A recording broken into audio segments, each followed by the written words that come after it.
ये वो दौर था जब अंग्रेजों की ईस्ट इंडिया कंपनी बंगाल में अपने पैर जमाने की कोशिश कर रही थी।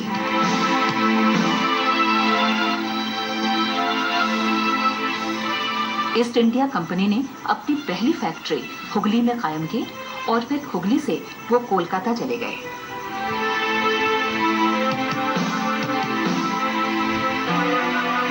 ईस्ट इंडिया कंपनी के एजेंट जॉब चारनाक को मुगल बादशाह से 3 गांव लेने की इजाजत हासिल हो गई। ये थे सुल्तानाती, कोलकाता और गोविंदपुर।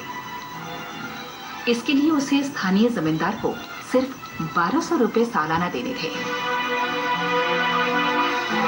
कोलकाता नदी मार्ग के पास था और स्थानीय बुनकर तथा व्यापारी पहले से ही इस इलाके से तिजारत कर रहे थे।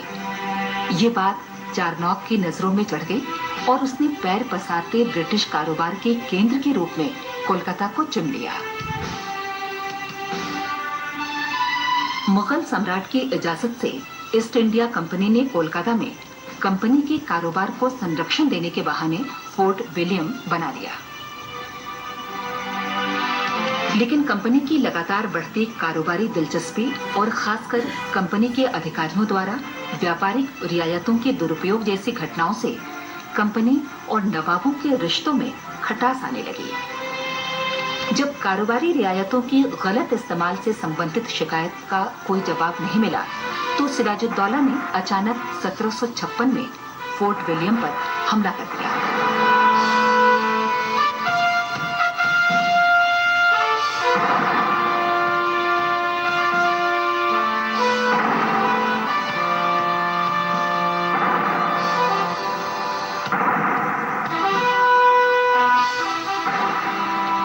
लेकिन अंग्रेजों ने कर्नल रॉबर्ट क्लाइव की सरपरस्ती में चेन्नई से और सिपाही भेजकर कोलकाता को दोबारा हासिल कर लिया।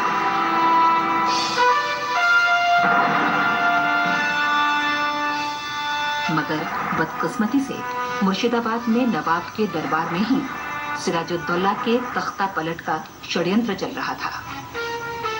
घोषती बेगम, मीर जाफर और जगत सेठ तथा ओमी चंद जैसे व्यापारियों ने धोखा देकर ईस्ट इंडिया कंपनी के अधिकारियों से हाथ मिला लिया।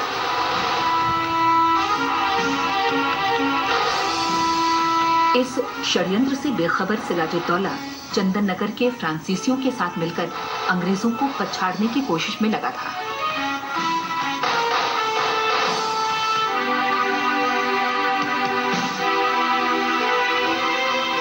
(1757) में पलासी के मैदान में जो लड़ाई हुई, उसे अंग्रेजों ने बड़ी आसानी से जीत लिया। मोहनलाल और मीर मदन जैसे नवाब के विश्वस्त सैनिकों के बलिदान मीर जाफर और अन्य षड्यंत्रकारियों के आगे नाकाम हो गए। सिराजुद्दौला को गद्दी से उतारकर उसे कत्ल कर दिया गया। ईस्ट इंडिया कंपनी ने मीर जाफर को बतौर